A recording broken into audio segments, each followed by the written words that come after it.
Joy had never felt loved in her mother's house. She was the twin who refused to join in her mother and sister's way of life. When they stole from neighbors, Joy spoke against it. When they lied to cover up their actions, Joy kept silent and walked away. For this, her mother hated her, and Joan, her twin sister, treated her like a stranger. "See her face," Joan would say, pointing and laughing. "She thinks she is better than us. Holy girl." Joy would go into her small room, sit on the floor, and cry quietly. She never wished to be born into a home where honesty was a curse. Things became worse the day she found out she was pregnant. Fred, the man she trusted, denied her and called her a liar. "That child is not mine," he said, and walked away. Joy's world crumbled. She carried the pregnancy alone, with no help, no support. Her mother reminded her every day that she had brought shame to the family. Joan insulted her at every chance. Still, Joy endured. She told herself she would live for her baby. 9 months later, she gave birth to a baby boy. She held him close and smiled through her pain. "You are my joy," she whispered to the tiny child. But peace did not last. One afternoon, the whole neighborhood was in an uproar. A neighbor's money had gone missing. People shouted and gathered in the compound. Joy's heart beat fast, but she kept quiet. She knew nothing about it. Suddenly her mother shouted, "Search Joy's bag." Joy froze. "Mama, what are you saying?" But before she could move, Joan ran into Joy's room, grabbed her small bag, and brought it outside. When they opened it, the missing money was inside. Joy's mouth went dry. Her legs shook. "No, somebody put it there. I am innocent." Her mother hissed loudly. "You have disgraced me enough. After everything we do for you, you still steal? Shameless girl." Joan folded her arms and nodded. "We warned you that one day your fake holiness would be exposed. Now see yourself." Tears poured down Joy's face. "I just gave birth. I did not take anybody's money. Mama, you know I didn't do this." But no one listened. The neighbors had already called the police. When the officers arrived, Joy knelt down and begged, "Please, I am innocent. My baby is still small. Please don't take me away." The officers exchanged looks and asked, "Who will take care of the child if we leave her?" Her mother stepped forward quickly. "I will take care of the baby. She should face her punishment." Joan nodded in agreement. Joy screamed and held her child tight. "No, you want to separate me from my baby. Please believe me." But the police dragged her to her feet. The baby was taken from her hands and given to her mother. Joy cried until her voice broke, but nobody pitied her. The neighbors whispered, some feeling sorry, others shaking their heads. The last thing Joy saw before they pushed her into the police van was her baby crying in her mother's arms. And just like that, her nightmare began. Life in prison was nothing Joy ever imagined. The cell was small and smelled of sweat and dampness. The other women barely spoke to her. At night, she cried silently, hugging herself and thinking about her baby. Her body still ached from childbirth, but there was no one to care. Every time she heard a baby cry in the distance, maybe from another prisoner visiting day, her heart broke into pieces. She wondered if her baby was hungry, if he was crying, if anyone was rocking him to sleep. Days turned into weeks. Then, one hot afternoon, a guard came to her cell and said, "You have visitors." Joy's heart leapt. She thought maybe someone had come to tell her she was free. She rushed out, her bare feet hitting the cold floor. When she got to the visitors' area, she saw them, her mother, Joan, and her baby boy, wrapped in a light cloth. For a moment, Joy forgot all her pain. "My baby," she cried, reaching out. But the officer on duty raised a hand. "No touching. Sit down." Joy sat on the bench, tears rolling down her face as she stared at her son. He looked thinner, smaller, but still beautiful. Then her mother leaned closer, her face cold and hard. She whispered, her voice like a knife, "Stop crying. When you come out, don't bother looking for this baby. We will sell him and use the money to relocate abroad. You are no longer part of this family." Joy's whole body trembled. Her mouth opened, but no sound came out at first. Then a loud, painful cry escaped her lips. "No, please, Mama, don't do this. He is all I have." The officer shouted, quiet, and stepped closer. Joy struggled to speak, to beg. But before she could say more, Two officers grabbed her by the arms. "Time is up," one of them said. "No, please let me hold him." Joy screamed, reaching toward her baby as Joan smirked and held the child closer to her chest. Her mother stood up calmly and dusted her wrapper. "Cry as much as you like. Nobody will believe you. You will rot here, and by the time you come out, we will be far away." Joy's legs gave way, but the officers dragged her back toward the dark corridor leading to her cell. Her cries echoed through the prison walls. That night, Joy could not sleep. She lay on the cold floor, tears soaking her face. Her heart felt like it would stop at any moment. She prayed quietly, begging God to protect her child. But deep inside, fear gripped her. What if her mother truly sold her son? What if she never saw him again? Her cellmates looked at her but said nothing. They had seen women break before. But for Joy, this was more than pain. It was the slow death of her soul. That night in the cell, Joy could not stop crying. Her voice was hoarse from screaming, but her tears refused to stop. She lay curled up on the cold floor, her hands clutching her stomach as if she could still feel her baby there. "God," she whispered in the darkness, "don't let them sell my child. Don't let them take him away from me." The other women in the cell turned their faces away. Some were irritated, others were quietly pitying her. But nobody spoke. Days passed, and Joy grew weaker. She hardly ate. The food they gave her tasted like ashes in her mouth. Her breasts ached with milk, but there was no baby to feed. Sometimes she pressed her wrapper to her chest and wept until she could no longer breathe. Each time the prison gates opened, she would run to the bars, hoping someone had come for her, a lawyer, a neighbor, anyone. But no one came. Then one afternoon, while she sat alone in a corner, a new prisoner was brought into the cell, an older woman with kind eyes and a gentle face. The woman noticed Joy's swollen eyes and trembling hands. "My child," the woman said softly, sitting beside her. "Why are you crying like this?" Joy looked at her, tears spilling again. "They want to take my baby," she whispered. "My own mother," she said, "they will sell him. And I am here. I cannot do anything." The woman's heart broke as she listened. She wrapped her arms around Joy, pulling her close. "Don't give up," she said softly. "You are still alive. As long as you are alive, there is hope. Cry, but don't die. Your baby needs you." For the first time in weeks, someone spoke to Joy with kindness. She buried her face in the woman's shoulder and sobbed loudly. But that night, as she lay awake, her mother's words replayed in her mind. "We will sell him. You will never see him again." The thought of it almost drove her mad. She pounded the floor with her fists, biting her lips to stop herself from screaming and waking the others. The next morning, she went to the small prison chapel. She knelt on the rough floor, her knees scraping against the cement, and prayed until her tears soaked the ground. "God, if you are there, hear me. Please save my child. Don't let them harm him. Give me strength to see this through. I have no one but you." Her voice broke as she prayed, but in her heart, something small, something faint, lit up like a candle. It was hope. It did not erase the pain. It did not take away the fear, but it kept her breathing. And that was enough to survive one more day. Weeks later, the guard called Joy again. "Visitor," he said simply. Joy's heart jumped.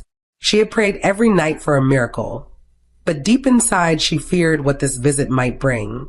When she reached the visiting area, she saw them, her mother, Joan, and her little baby.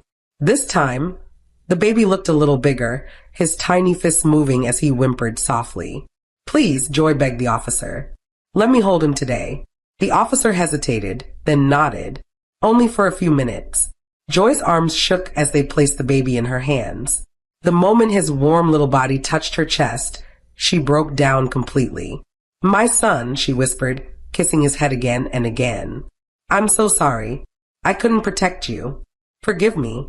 Tears streamed down her face and dropped on the baby's cloth. She could not stop crying. Her mother stood nearby, arms folded, face hard as stone. Joan leaned on the wall, smiling coldly. "You better cry well," her mother said quietly, "because this is the last time you will see him. We already found someone who will buy him.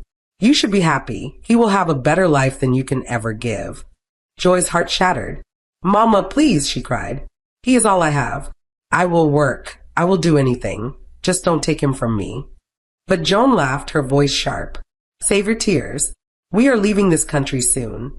You will never find us. Joy's hands trembled as she held her son tighter. She reached for the small necklace on her neck, the only thing she had left from her late father. Slowly, she removed it and tied it gently around the baby's tiny neck. If I never see you again, she whispered to the child through her tears, this will remind you that your mother loved you. Don't forget me.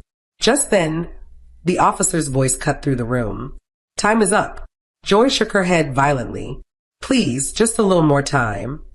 But the officer stepped forward and gently took the baby from her arms. Joy screamed and fell to her knees as her mother collected the baby and turned to leave. Joan smiled at her one last time, her eyes cold and full of mockery. Goodbye, holy sister. Enjoy prison.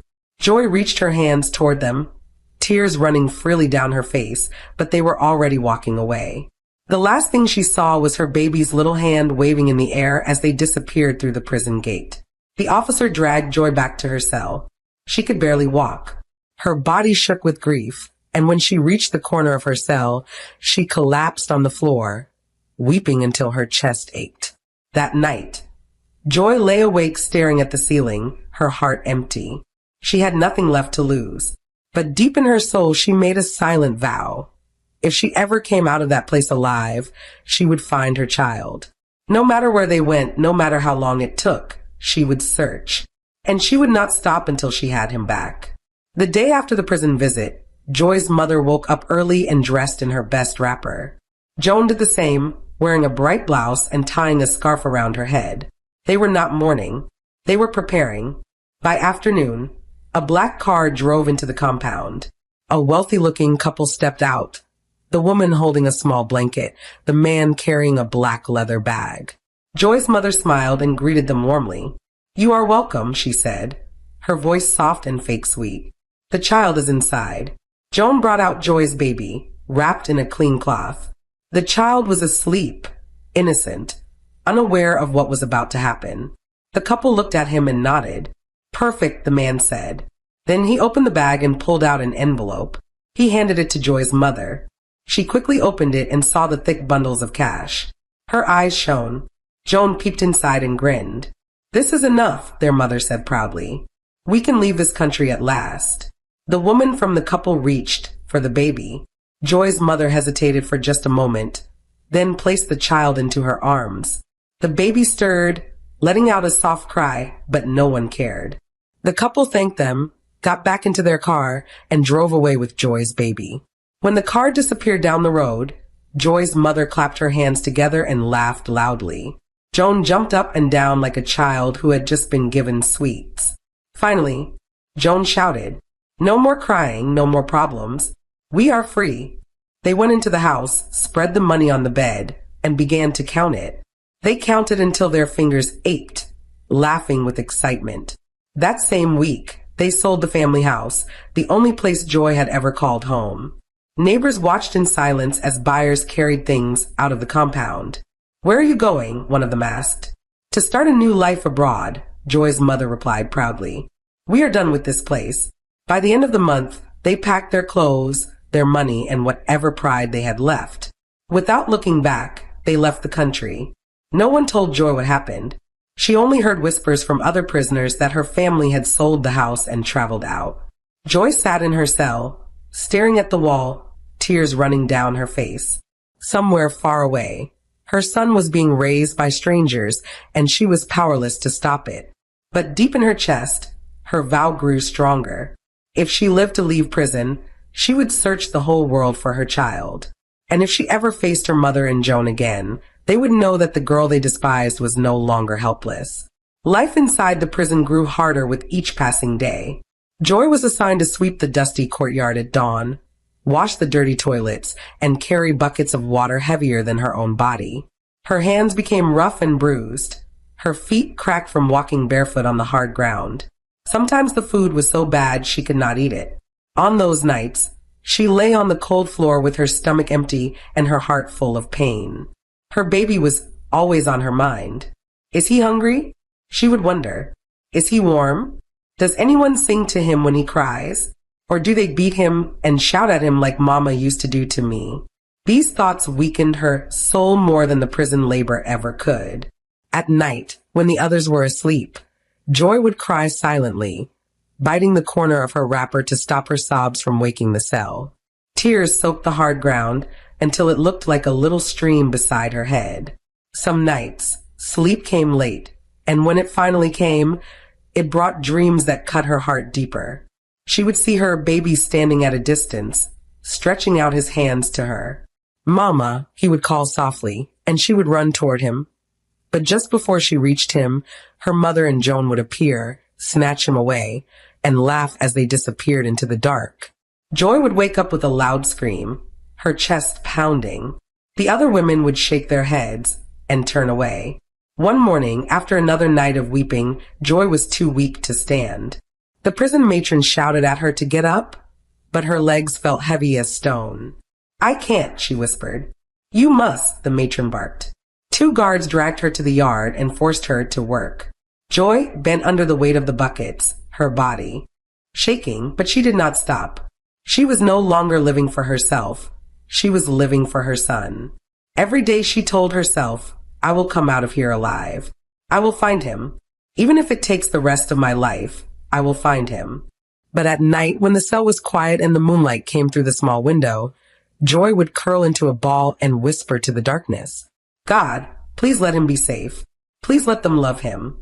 Please don't let him forget me.